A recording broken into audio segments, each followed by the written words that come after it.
Donc, c'est pour parler de l'historique du réseau 3R. Donc, c'est un cluster de robotique industrielle qui a été créé en 2011. C'est le premier cluster français de robotique industrielle qui a été créé pour servir au départ l'entreprise Robotique Concept qui vend donc des robots d'occasion.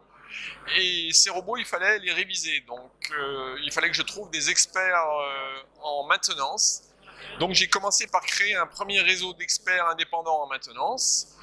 Et puis, très rapidement, je vendais une vingtaine de robots par an. On m'a demandé des intégrateurs de robots. Donc, aux indépendants, on a rajouté les intégrateurs.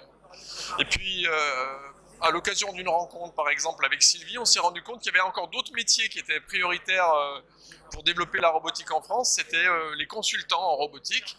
Et donc, Sylvie est arrivée dans les années 2013 et elle a insufflé une bonne dynamique au réseau, puisque là, on a vraiment considéré le métier au sens large et puis sous l'aspect marketing également. Hein.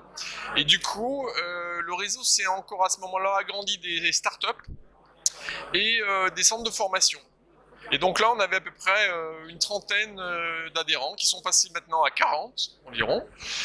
Et par le biais de différentes populations, on a aussi accueilli les fournisseurs de matériel péri-robotique. On accueille aujourd'hui les constructeurs de robots, les distributeurs de robots. Donc finalement, toute personne qui est dans la robotique industrielle est concernée par ce réseau. Alors par contre, c'est un réseau qui n'est absolument pas financé par aucun organisme parapublic. On est totalement indépendant et on vit de nos propres ressources. Voilà ce qu'on peut dire aujourd'hui. Et donc cette année, qu'est-ce qui se passe? Eh bien donc Sylvie a repris la présidence du réseau 3R à ma demande. Parce que moi, maintenant, j'arrive près de la retraite et donc je souhaitais donc transmettre la main à quelqu'un qui a été très actif jusqu'à maintenant dans le réseau et qui forcément va porter loin ses ambitions de nous entraider entre sociétés, petites sociétés notamment, de gérer cette synergie qu'on a entre nous. Et on le voit depuis quelques mois, ça bouge beaucoup avec la construction de nouveaux groupes, comme le groupe ROS, comme le groupe Robotique Collaborative. Donc je pense que le réseau est promis un bel avenir. Pour conclure. Eh bien bonjour, merci Patrice pour ces mots flatteurs et pour effectivement équilibrer quand même les choses, c'est que j'ai officiellement demandé à Patrice de rester président d'honneur parce que je pense qu'effectivement l'ADN d'un groupe de travail, d'un groupe et de membres il est important de garder ses racines. Et Patrice et le Robotique Concept, bien sûr le cœur, la vente de robots d'occasion, finalement a permis de construire un réseau de compétences robotiques beaucoup plus étendu. Donc comme il a pu le dire, hein, on a différentes catégories. Bien sûr des prestataires de services indépendants, très agiles, très compétents dans leur domaine, liés dans certains cas à certaines marques, aux marques parce qu'on ne peut pas être spécialiste de tout et qu'on veut être spécialiste du terrain.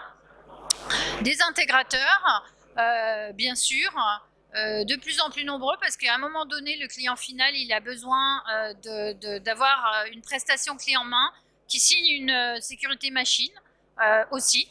Et puis, Patrice l'a dit, des startups qu'on fait mûrir et où on est très très fiers, par exemple, comme EasyBot, de donner naissance à une société qui a compris et a un business model éprouvé.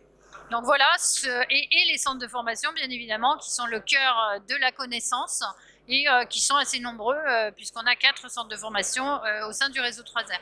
En tout cas, le réseau est ouvert à de nouvelles compétences, depuis l'analyse du besoin, hein, comme je peux la faire au niveau accompagnement des entreprises en automatisation et robotisation des moyens de production, sur toutes les compétences nécessaires pour gérer un projet robotique et surtout pour servir des PME PMI dont c'est pas le métier, mais qui sont utilisateurs de robotique.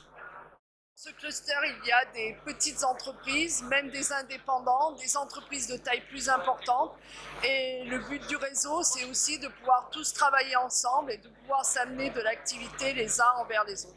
Et ceci est quelque chose de très important, je pense, surtout dans la période actuelle.